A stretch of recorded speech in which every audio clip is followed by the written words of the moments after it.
Bismillahirrahmanirrahim. Alhamdulillahirabbil alamin wassalatu wassalam ala asyrafil anbiya'i wal mursalin wa ala alihi wa sahbihi ajma'in. Subhanaka la ilma lana illa ma 'allamtana innaka antal alimul hakim. Rabbi shrah li sadri wa yassir li amri wa hlul 'uqdatam min lisani yafqahu qawli. Amma ba'd. Alhamdulillah ala ni'matil Islam, alhamdulillah ala ni'matil iman, wa kafa biha min ni'mah. Alhamdulillah, segala puji bagi Allah Subhanahu wa taala yang memberi kita nikmat Islam iman, yang memberi kita nikmat untuk kenal dengan baginda kita Nabi Muhammad sallallahu alaihi wasallam. Kita kenali fisiknya beliau, kita kenali akhlaknya beliau, kita kenali syariatnya beliau, kita kenali setiap detail yang ada pada diri Nabi kita Nabi Muhammad sallallahu alaihi wasallam.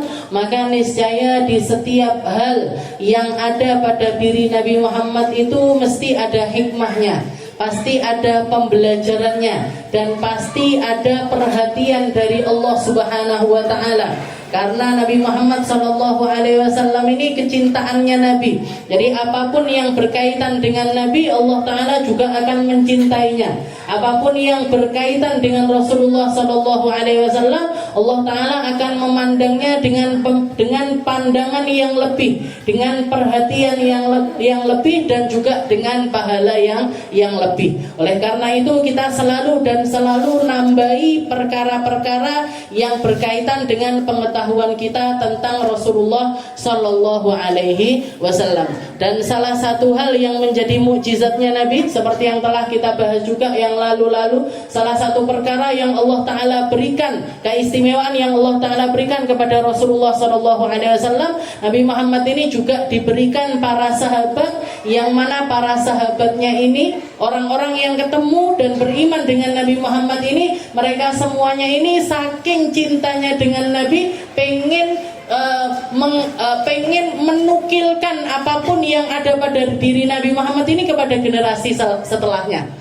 Makanya kalau kita lihat sirahnya Nabi Muhammad ini sirah yang paling lengkap. Kriteria tentang diri Nabi ini kriteria yang paling lengkap. Segala hal yang berkaitan dengan Nabi ini dibahas sama para ulama. Bahkan kalau jenengan masih ingat minggu-minggu yang lalu, Sayyidah Aisyah ini bahkan gak menyia-nyiakan waktunya beliau ketika mandi bersama dengan Nabi Muhammad ini untuk ngitungi ubannya Nabi. Dihitung. Padahal ngitung uban itu orang angel.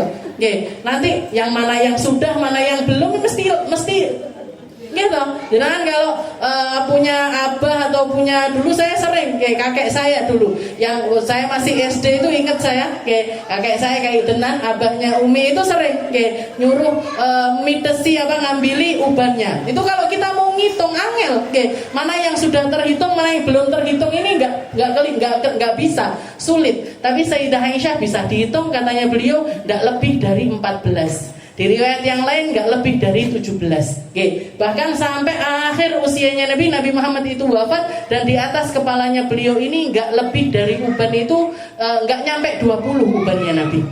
Di umur 60 tahun, di umur 60 tahun kalau umur Masehinya, 63 tahun kalau umur Hijriahnya, itu di kepalanya Nabi nggak lebih dari 20 uban. Tidak lebih dari 20 uban. Padahal kalau kita lihat orang beruban ini, salah satu hal yang menjadi sebab seseorang beruban ini kan biasanya pikiran.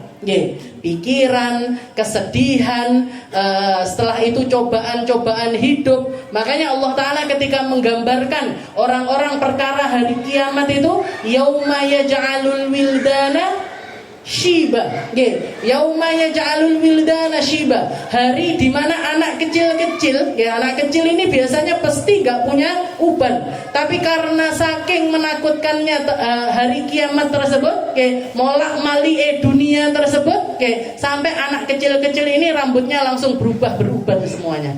Saking kagetnya, saking takutnya, saking mengerikannya hari tersebut. Dan kalau kita lihat orang yang semakin banyak pikiran, semakin banyak ubannya. Atau kalau tidak gitu ya salah sampo kadang-kadang. Salah sampo akhirnya ubanan. Tapi rata-rata kerawatan, makanya kadang-kadang kita ngelihat atau karena sakit, karena sakit orang yang beberapa tahun yang lalu ubannya masih jarang-jarang, tapi setelah sakit dilihat rambutnya hitam putihnya langsung keluar banyak. Biasanya orang beruban itu karena hal-hal yang semacam itu. Dan Nabi Muhammad SAW adalah orang yang paling banyak pikirannya. Paling banyak pikirannya, paling banyak kesedihannya, paling banyak cobaan hidupnya. Gak ada yang semisal Nabi di dalam cobaan hidup itu, gak ada. Gak ada yang semisal Nabi di dalam perkara-perkara yang menjadi cobaannya orang tentang dunia ini, semuanya lengkap ada pada diri Rasulullah SAW. Kalau orang-orang mengeluhkan tentang ekonomi, Nabi Muhammad itu orang yang sangat-sangat minim sekali ekonominya setelah beliau pindah ke negeri Madinah. Pergi ke Madinah itu ditinggal semuanya, Bu. Rumahnya ditinggal, usahanya ditinggal. Jadi beliau pergi ke Madinah ini nggak bawa apa-apa. Makanya Sayyidah Aisyah sampai menceritakan awal-awal kita pindah ke Madinah, itu lebih dari sebulan, lam yuqad fi buyutin Nabi nar. Dapur rumahnya Nabi itu nggak keluar asap. Berarti apa? Nggak masak. Bukan cuman nggak masak, nggak ada yang bisa dimasak, nggak ada yang mau dimasak. Katanya ponaannya Sayyidah Aisyah mengatakan, keponaannya saya, terus jenengan kalian ini keluarganya Nabi bertahan di hari-hari tersebut itu pakai apa? Katanya beliau dengan dua perkara yang hitam. Apa itu? Air sama kurma. Bertahan hidupnya sehari-hari pagi siang malam ya, makannya cuman ada air putih sama kurma aja. Jadi bertahan, ada yang mengatakan 1 bulan, ada yang mengatakan 2 bulan, ada yang mengatakan 3 bulan. Seringkali para sahabat ini kalau sholat, ketika Rasulullah ruko ini kedengeran kletek gitu. Ketika setelah salam ditanya kenapa ya Rasul, Rasulullah pertama nggak mau ngaku. Begitu para sahabat ini kenapa ya Rasul, dibuka perutnya Nabi. Batu, Bu, buat nyumpeli perutnya. Batu. Orang zaman sekarang ini sak lapar-laparnya. Ada nggak yang sampai perutnya ini dibuntel pakai batu? Gak ada, Bu. Bahkan sekarang ini orang kalau jenengan masuk di dalam komunitas pengajian, orang-orang sholawatan dan lain sebagainya, tahu luwe? Ora tahu. Luwe melok rutinan kono, luwe nah melok rutinan kono. Orang kampung dalam ini, sak nggak duwe wong.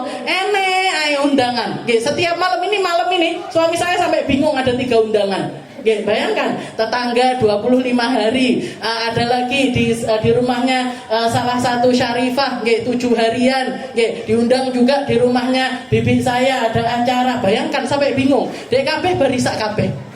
Semuanya habis isya. Ini mana yang mau didatengin? Sing iki tonggo, sing iki yang dulu yang kemarin 3 harinya belum datang. Warak orang zaman sekarang itu kalau mau masuk sing kene tahlilan, sing kene sholawatan yang ini, dan rata-rata semua orang yang undang-undang itu nggak ngeluarin makanan itu, nggak pernah. Saya kalau di Hadramut, Bu, masih biasa. Bahkan termasuk salah satu hal yang terjadi di majelis, kalau orang bikin pengajian kayak gini, yang keluar paling biskuit. Biskuit sama teh sak gelas. Kalau enggak teh kopi. Kalau enggak kopi ya susu. Ya sudah, itu yang keluar.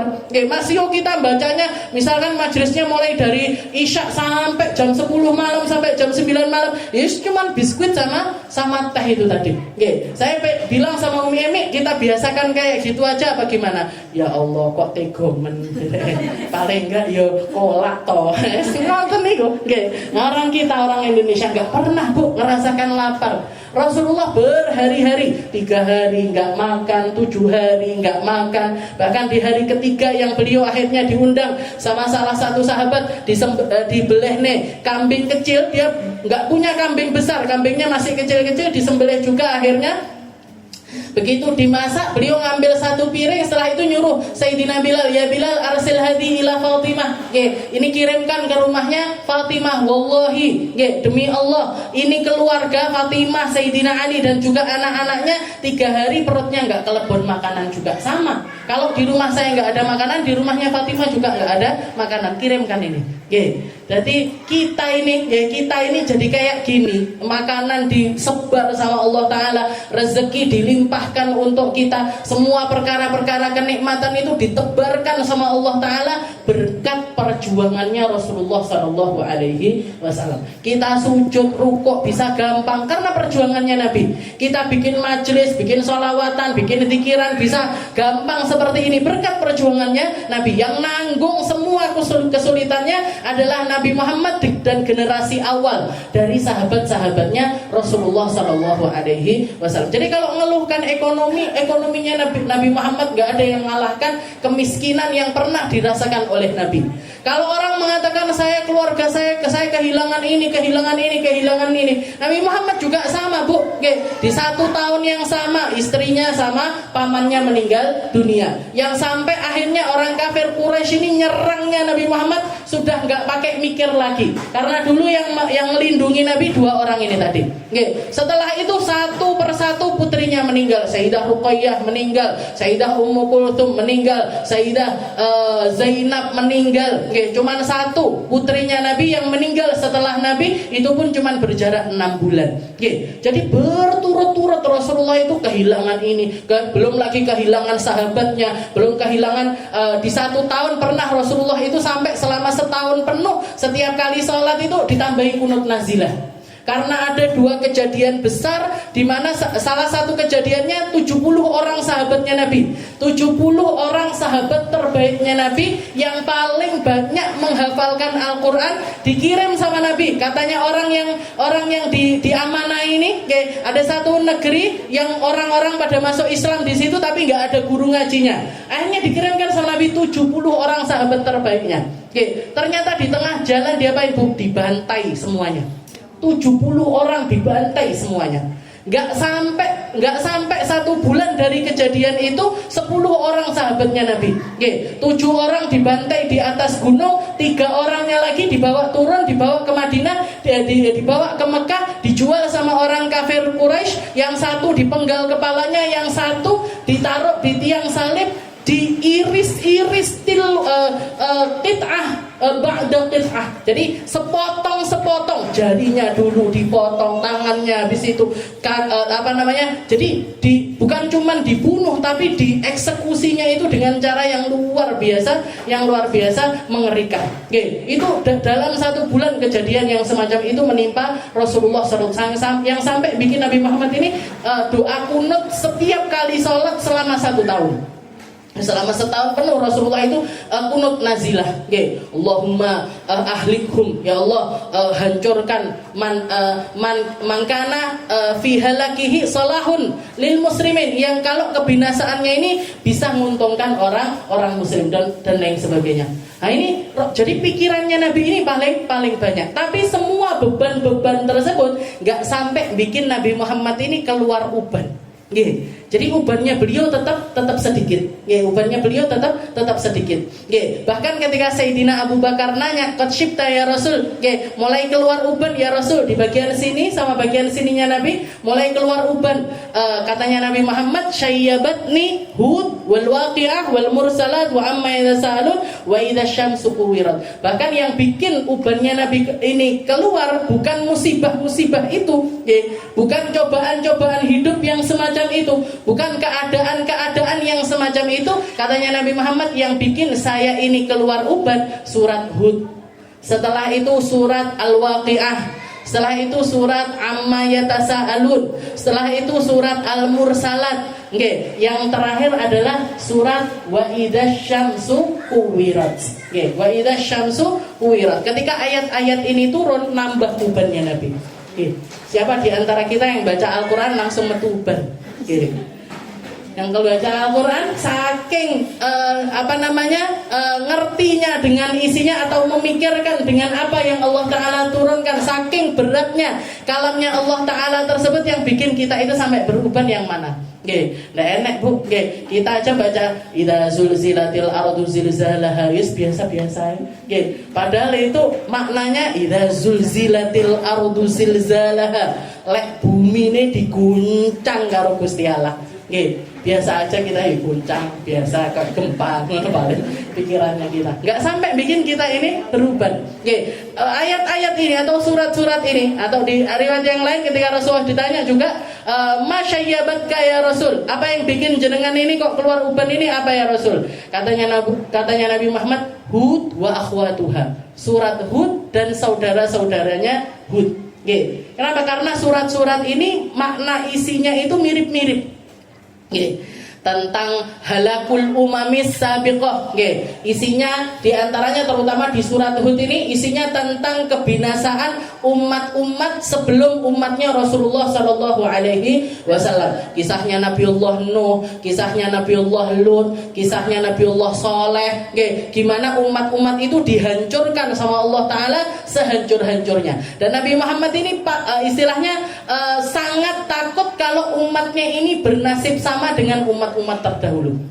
Sangat takut kalau Allah Ta'ala ini marah sehingga bikin umatnya Nabi pun dibinasakan sama Allah Ta'ala seperti umat-umatnya Nabi-Nabi yang terdahulu. Yaitu yang bikin Rasulullah itu kepikiran sekali. Setelah itu isinya juga ahwalul qiyamah. Haliyahnya hari kiamat, keadaannya hari kiamat. Ketika ibu-ibu yang hamil langsung brojol kabeh. Kita rasa takut seperti apa yang sampai bikin seseorang itu semacam itu, yang sampai bikin ibu hamil ini sampai lahiran. Saya pernah ngelihat ada orang, saking kagetnya dengar satu kabar itu, dan dia dalam keadaan hamil berefek untuk kehamilannya, tapi nggak sampai bikin dia ini keguguran ataupun juga melahirkan. Salah satunya istrinya Habib Zain. Istrinya Habib Zain itu, ketika beliau hamil putrinya yang pertama, itu beliau kaget sekali. Kaget sekali karena mertuanya meninggal. Abu Hasan meninggal dunia. Ketika lahir Ipah Arwah ini, putrinya beliau yang pertama, itu ada kelainan di bagian matanya. Jadi ada efek yang kalau ngelihat itu agak ke atas gitu. Kalau ngelihat matanya itu agak ke atas karena saking kagetnya dikabari kalau Abu Hasan itu meninggal. Tapi nggak pernah saya dengar ada orang saking kagetnya langsung lahiran. Langsung melahirkan. Berarti keadaannya kan sangat menakutkan sekali. Kiamat itu nggak terbayangkan. Kiamat itu nggak bisa diukur dengan nalar rasa takutnya. Ya kita bisa membayangkan, bisa bayangin kalau ada musibah atau ada bencana alam dan lain sebagainya. Tapi nggak ada yang sampai seperti diceritakan oleh Allah Taala di dalam Al-Qur'an. Yauma yaj'alul wildana syiba, hari di mana anak-anak kecil itu berubah langsung rambutnya jadi putih kabeh.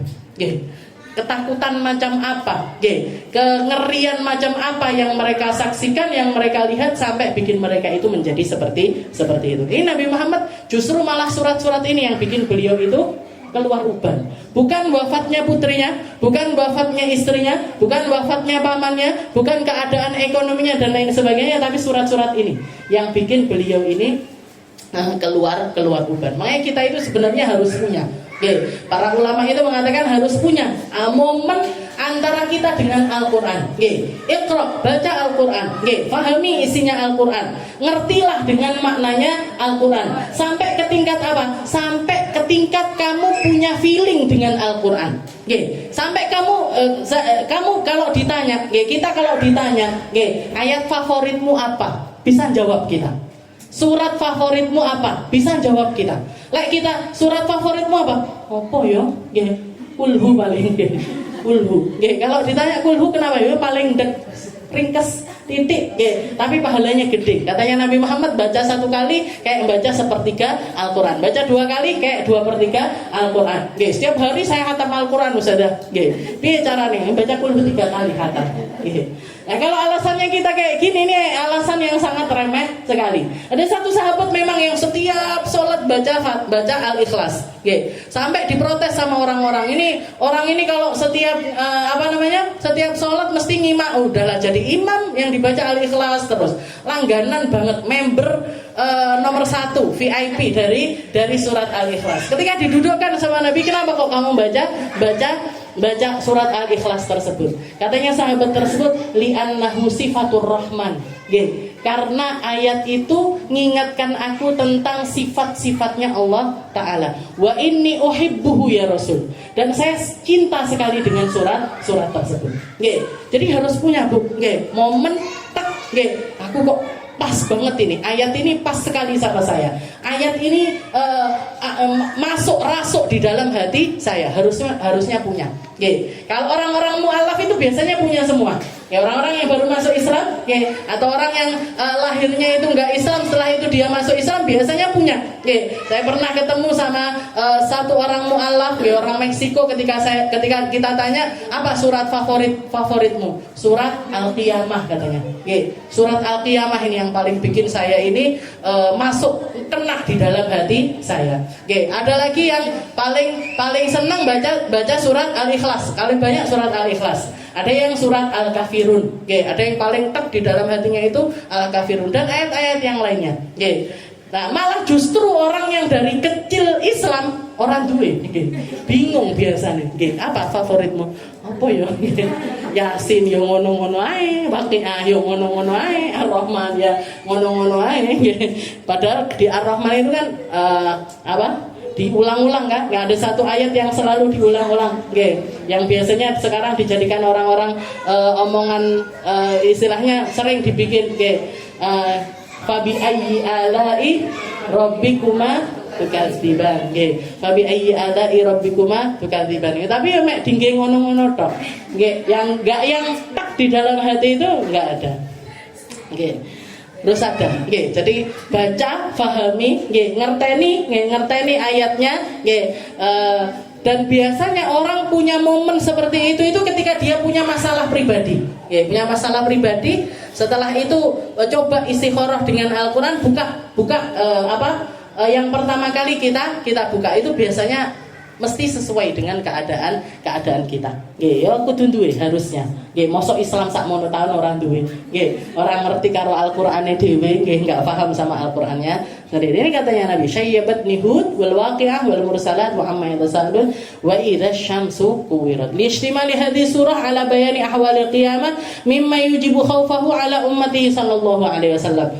Jadi sebabnya kenapa kok ayat-ayat ini atau surat-surat ini yang bikin Nabi Muhammad ini keluar uban, karena saking takutnya Nabi dengan keadaan kiamat dan takutnya Nabi tentang halnya umatnya untuk menghadapi hari kiamat. Jadi Nabi Muhammad itu lebih takut daripada kita tentang ahwal kiamahnya kita.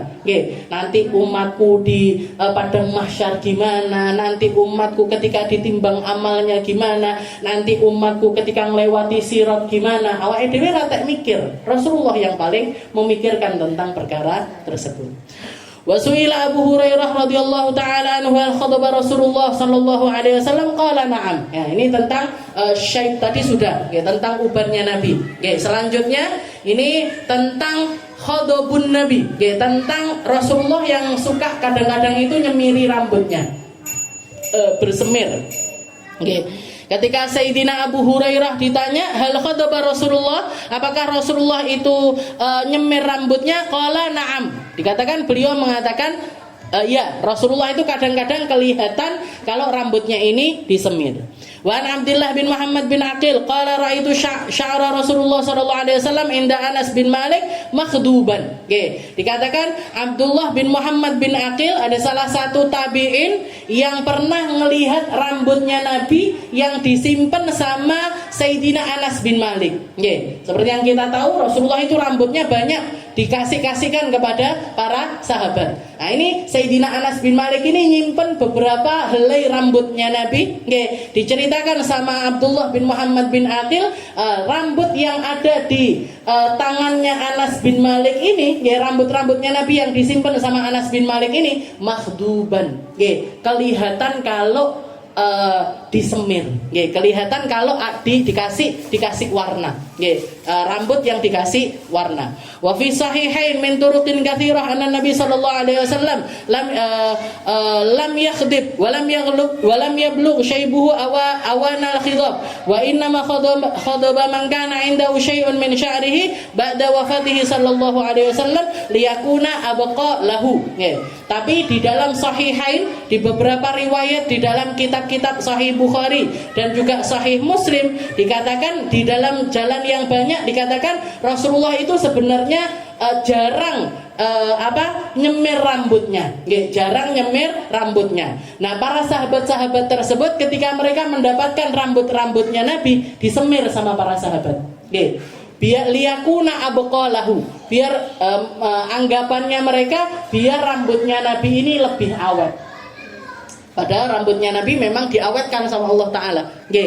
Nggak akan pernah nggak hancur. Rambutnya Nabi itu nggak hancur. Makanya kalau di museum sampai sekarang ini ada rambut-rambutnya Nabi, nah ini memang benar rambutnya Nabi. Selama mereka ngasih sertifikat bisa mempertanggungjawabkan kebenarannya, maka itu benar rambutnya Rasulullah SAW, dan rambutnya Nabi itu seringkali nggak berubah. Nah, tapi para sahabat yang dikasih ini banyak yang nyemiri rambutnya Nabi, anggapannya mereka liyakuna abqalahu, biar lebih awet. Wa fi sahihain, tapi di sahihain juga di dalam kitab Sahih Bukhari dan juga Muslim juga, wa sunanu Abi Dawud, dan juga di dalam kitab Sunnah Abi Dawud, an Ibnu Umar radhiyallahu taala anhuma anna Rasulullah sallallahu alaihi wasallam kana yusaffiru lihyatahu bil warsi waz za'faran.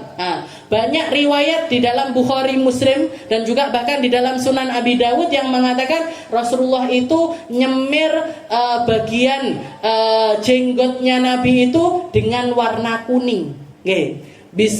Yusofir, dikuningin sama Nabi, dipirangin sama Nabi dengan menggunakan al-warsi wa za'faran. Safran kalau orang sekarang, kalau ini mulai masuk Indonesia juga ada namanya safran. Nah, warnanya kan kuning-kuning gitu. Nah, itu dipakai sama Nabi untuk, jadi dicampur sama al-wars, dicampur sama sesuatu yang lain, setelah itu dipakai untuk nyemir rambutnya beliau yang bagian sini, yang bagian lihyah. Dan Sayyidah Ummu Salamah itu salah satu istrinya Nabi. Sepeninggal wafatnya Nabi Muhammad SAW, beliau itu banyak didatangi orang-orang, yang ngeluhkan sakit atau anaknya sakit atau keluarganya sakit, mendatangi Sayyidah Ummu Salamah minta didoakan. Dan setiap kali ada orang minta doakan seperti itu, Sayyidah Ummu Salamah ngambil rambutnya Nabi yang beliau simpan, dicelupkan di air, diminumkan ke orang-orang tersebut, dan banyak di antara mereka yang sembuh karena karena barokah dari air celupan rambutnya Rasulullah SAW. Dan orang-orang yang lihat ketika Sayyidah Ummu Salamah ini nyelupin rambutnya Nabi, mereka mengatakan, dan rambutnya Nabi itu dalam keadaan makhduban, dalam keadaan disemir. Tadi bukan warna hitam, tapi warnanya ini agak kekuningan, agak berwarna kuning. Wasyafallah wasya'ar muhmarah, jadi rambutnya itu agak berwarna hitam. Wa an Qatadah qala qultu di Anas bin Malik hal khadaba Rasulullah sallallahu alaihi wasallam qala lam yablugh dzalik innama kana syai'an min sudghi walakin Abu Bakar radhiyallahu taala anhu khadaba bil hinna'i wal katam. Ketika Abu Qatadah nanya sama Sayyidina Anas bin Malik apakah Rasulullah itu sering kali pakai semir, maka beliau mengatakan lam yablugh dzalik, Rasulullah jarang-jarang, enggak sering, semiran itu enggak sering. Tapi kadang-kadang beliau kalau nyemir itu di bagian sininya, sudghai, di bagian pelipisnya yang sini sama yang sini, dan juga di sini, di bagian bawahnya bibir. Itu yang sering disemir sama Nabi. Tapi kalau Sayyidina Abu Bakar, katanya Anas bin Malik, tapi kalau Sayyidina Abu Bakar karena khadaba bil hinna wal katam. Beliau sering kali pakai semir dari hinna, dari daun hinna, dari daun hinna. Al-katam sama, mirip-mirip kayak hinna. Tapi kalau hinna itu warnanya merah terang. Nah, kalau katam itu warnanya merah pekat. Warnanya merah pekat. Jadi lebih kuat dibandingkan hinna. Wa qala an-Nawawi al-Mukhtar annahu sabaghahu fi waqtin wa tarakahu fi mu'dhamil awqat fa akhbara kullun bima ra'a wa huwa shadiq. Nah, kalau kita melihat kayak gini, ada sahabat yang mengatakan Rasulullah semiran, ada yang mengatakan Rasulullah jarang enggak pernah semiran. Tapi ada beberapa yang melihat Rasulullah ini semiran. Katanya Imam Nawawi, yang dipilih dari pendapat-pendapat tersebut annahu sabaghahu fi waqtin. Rasulullah itu beberapa kali semiran. Wa tarakahu fi mu'dhamil awqat, tapi lebih sering enggak semiran. Jadi Rasulullah itu beberapa kali kelihatan nutupi ubannya pakai semir, tapi lebih sering lagi beliau enggak semiran. Memilih untuk membiarkannya begitu saja. Wa akhbara kullu bima ra'a. Sahabat kan ketemunya sama Nabi ini kadang ketemu mungkin hari ini, ketemunya mungkin hari ini, yang jauh-jauh ngeriwayatkan seperti ini. Jadi mereka mengabarkan dengan apa yang mereka lihat, wa huwa shadiq. Jadi enggak ada yang salah di sini. Enggak ada. Jare Sayyidina Anas enggak semiran. Jare Sayyidina Abu Hurairah semiran. Enggak apa-apa. Abu Hurairah ngelihatnya pas Rasulullah semiran. Anas bin Malik ngelihatnya pas Rasulullah enggak semiran. Ya enggak apa-apa itu, gitu. Jadi seperti itu katanya Imam Nawawi. Wa kana Rasulullah sallallahu alaihi wasallam ya'mur bi taghyiri sya'r mukhalafatan lil a'ajim. Dan Rasulullah memerintahkan bi taghyiri sya'r, kalau orang ubanan itu untuk semiran, mukhalafatan lil a'ajim, untuk membedakan dari orang-orang ajam. Dan para sahabat bahkan juga beberapa kali ngelihat Rasulullah itu rambutnya dipirangin, rambutnya Rasulullah itu diwarnain. Setelah itu beliau pakai baju warnanya hijau. Jadi gaya kelambi gamis hijau gitu, rambutnya semiran. Ini para sahabat kaget pas ngelihat Rasulullah itu pakai style yang seperti itu.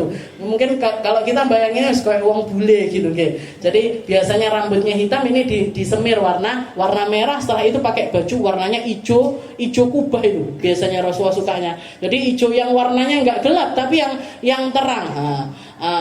Kadang-kadang pakai baju merah.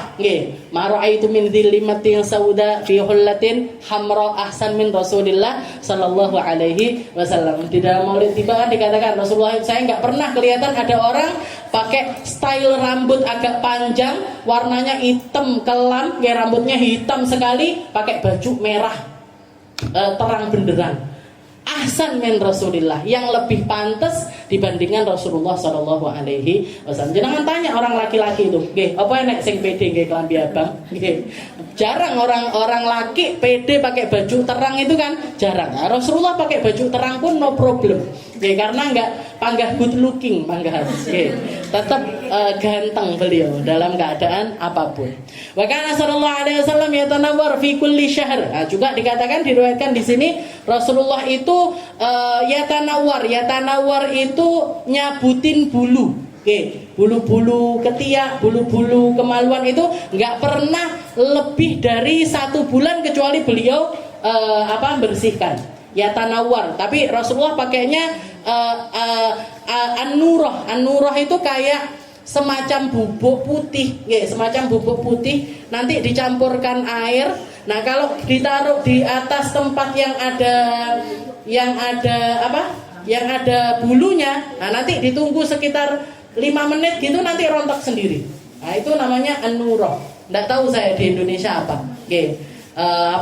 Kalau ada yang seperti itu, nah itu sama kayak yang dipakai sama Nabi Muhammad. Nabi Muhammad pakainya namanya an-nurah, dan nyuruh para sahabat untuk melakukan hal yang semacam itu.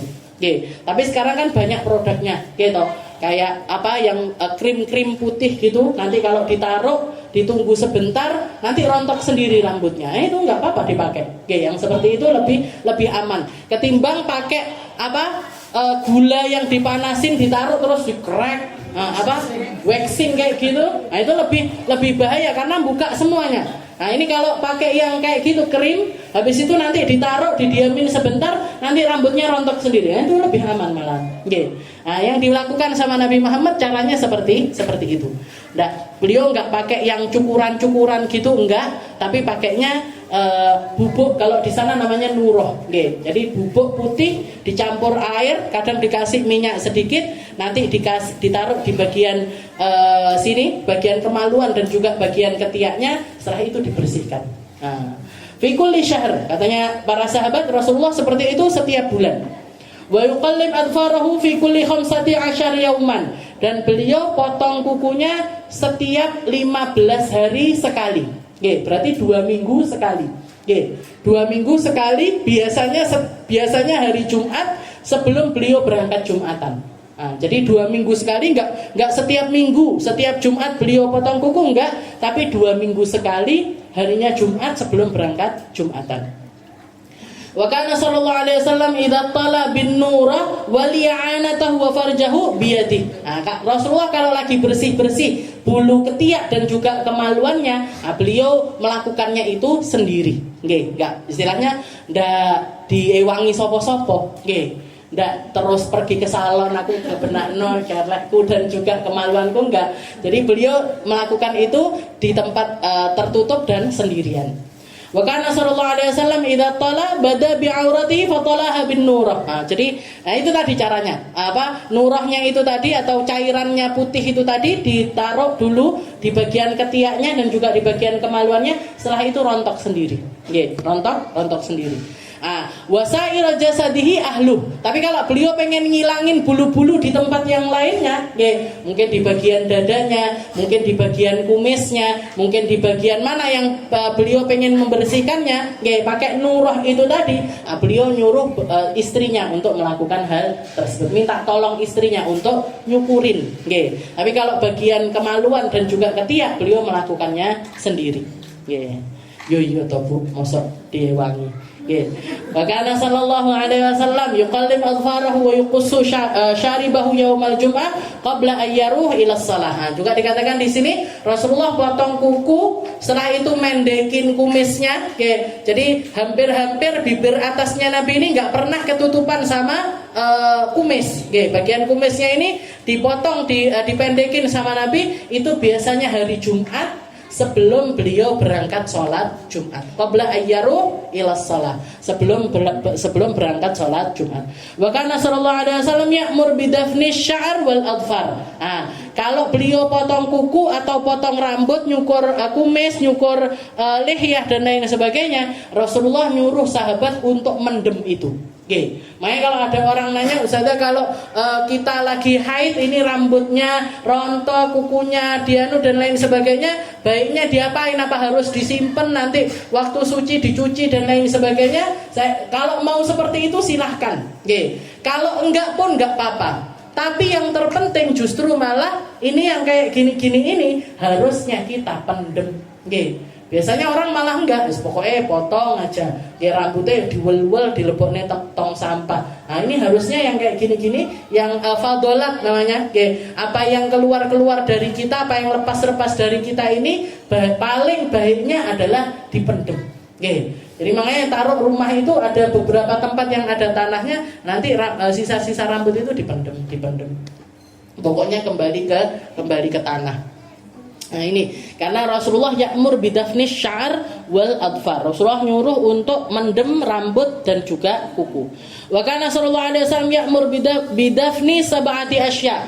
Rasulullah juga nyuruh untuk kita mendem 7 hal. 7 hal yang harus kita yang sebaiknya itu dipendem. Minal insan, dari manusia. Yang pertama asya'r, rambut, wad-dufur, kuku, wad-dam, darah. Darah itu harusnya juga dipendem. Kalau habis cantuk biasanya Rasulullah minta dipendem. Wal hidah, hidah itu bekas haid. Jadi darah haid itu kalau nggak bisa zaman dulu, karena zaman dulu kan orang nggak ada pembalut, jadi biasanya Jadi ya kotornya itu atau darahnya itu ya di tempat itu. Nah itu nanti darahnya disuruh mendem sama Nabi. Istri-istrinya Nabi kalau keluar darah disuruh mendem darahnya. Jadi nah, kalau kita juga sebaiknya gitu, pembalut habis itu, kalau bisa dipendem. Kalau enggak ya dibungkus rapi, dibuang di tempat sampah. Istilahnya jangan dibuang sembarangan. Jangan dibuang sembarangan. Saya pernah ngelihat di salah satu desa, tapi enggak di sini. Dulu waktu KKN, ada orang-orang, ya orang rumah itu kalau misalkan ini lagi haid itu, jadi habis keluar darah gitu, nanti ini maaf softteknya itu dibuang ke belakang rumah. Padahal belakang rumahnya ini pohon. Jadi itu jadi putih di atas pohon. Nempel. Pohon putih dengan hal seperti ini nggak boleh. Jadi kalau misalkan dia sampai diganggu jin, diganggu sihir, kelakuannya kayak gini jangan salahkan. Karena tempat-tempat kayak gitu itu senangannya jin, kesukaannya jin, kesukaannya makhluk-makhluk seperti itu ya darah-darah haid dan lain sebagainya. Wal hidah, katanya beliau ini yang disuruh dipendam sama Nabi bekas darah haid. Wasin, gigi, gigi ini juga harusnya dipendam. Enggak terus kalau gigi bawah diuncalin nang gone dhuwur, gigi bawah diuncalin di bawah, enggak. Mau atas mau bawah dipendem, Bu. Mau atas mau bawah, dipendem semuanya. Enggak ada ceritanya yang bawah dilempar ke atas, yang atas ditaruh di bawah, enggak. Semuanya dipendem. Wasin, gigi. Wal alaqah, alaqah itu kalau asal janin. Kalau orang keguguran di bawah 6 bulan, di bawah 6 bulan dan misalkan belum terbentuk apa-apa, masih bentuk segumpal daging masih membentuk segumpal darah, keguguran kan sebenarnya nggak ada syariatnya apa-apa. Nggak wajib diapa-apain, nggak wajib disolati, nggak wajib dikafani. Tapi sunnahnya dibungkus, dipendem. Dibungkus, dipendem. Jangan terus dibuang gitu aja, jangan. Jadi sama Nabi kalau ada perempuan-perempuan keguguran, bahkan alaqah itu berarti masih segumpal darah masih segumpal darah, itu sama Nabi disuruh mendem. Wal masyimah, masyimah itu ari-ari. Ari-ari itu apa? Yang keluar bareng sama bayi. Nah, itu juga sunnahnya adalah dipendem. Sunnahnya dipendem, jangan di frozen. Jadi dipendem. Ada nggak yang frozen? Ini kan ada katanya ada kosmetik ada bahannya dari kayak gitu-gitu dan lain sebagainya, nggak boleh. Jadi al-masyimah, ini ari-ari itu sunnahnya adalah dipendem. Wa an Anas radhiyallahu ta'ala anhu qala ra'aitu Rasulullah sallallahu alaihi wasallam wal halaq yahliquhu wa atafa bihi ashabu fama yuriduna an taqa sya'ratun illa fi yadi rajul. Katanya Sayyidina Anas bin Malik, saya ngelihat Rasulullah sallallahu alaihi wasallam lagi potong rambut, lagi nyukur rambutnya, bahkan tukang cukurnya ini masih nyukur rambut, itu sahabat munyer. Jadi bahkan ngantri munyer ngiteri Rasulullah terus. Sampai dikatakan apa? Wa tafa bi ashabu fama yuriduna an taqa sya'ratun illa fi yadi rajul. Sampai enggak ada satu helai pun rambutnya Nabi ini yang jatuh ke tanah kecuali nyampe di tangannya para sahabat-sahabat tersebut. Kabeh ngoleksi rambutnya Nabi Muhammad sallallahu alaihi wasallam. Ini cerita dari Sayyidina Anas bin Malik yang menunjukkan kalau para sahabat itu seperti itu memperlakukan Nabi Muhammad sallallahu alaihi wasallam. Jadi sampai rambut ini enggak ada satupun. Ini Rasulullah lagi dicukur, masih ada tukang cukurnya, bukan nunggu rambutnya ngumpul dulu terus jikui didik enggak. Jadi ini jatuh ditampani. Itu yang dilakukan oleh para sahabat-sahabatnya Nabi Muhammad sallallahu alaihi wasallam. Jadi bertabaruk dengan sisa-sisanya Nabi, dengan sisa-sisanya yang keluar dari Nabi Muhammad itu disyariatkan sama oleh para sahabat-sahabatnya Rasulullah sallallahu alaihi wasallam. Wallahu a'lam bishawab. Insyaallah bab yang selanjutnya fi sifati araqihi sallallahu alaihi wasallam wa raihatuhu tabi'iyah. Tentang sifat keringatnya Nabi dan juga bau bau tubuhnya Rasulullah SAW. Insyaallah kita lanjutkan di pertemuan selanjutnya.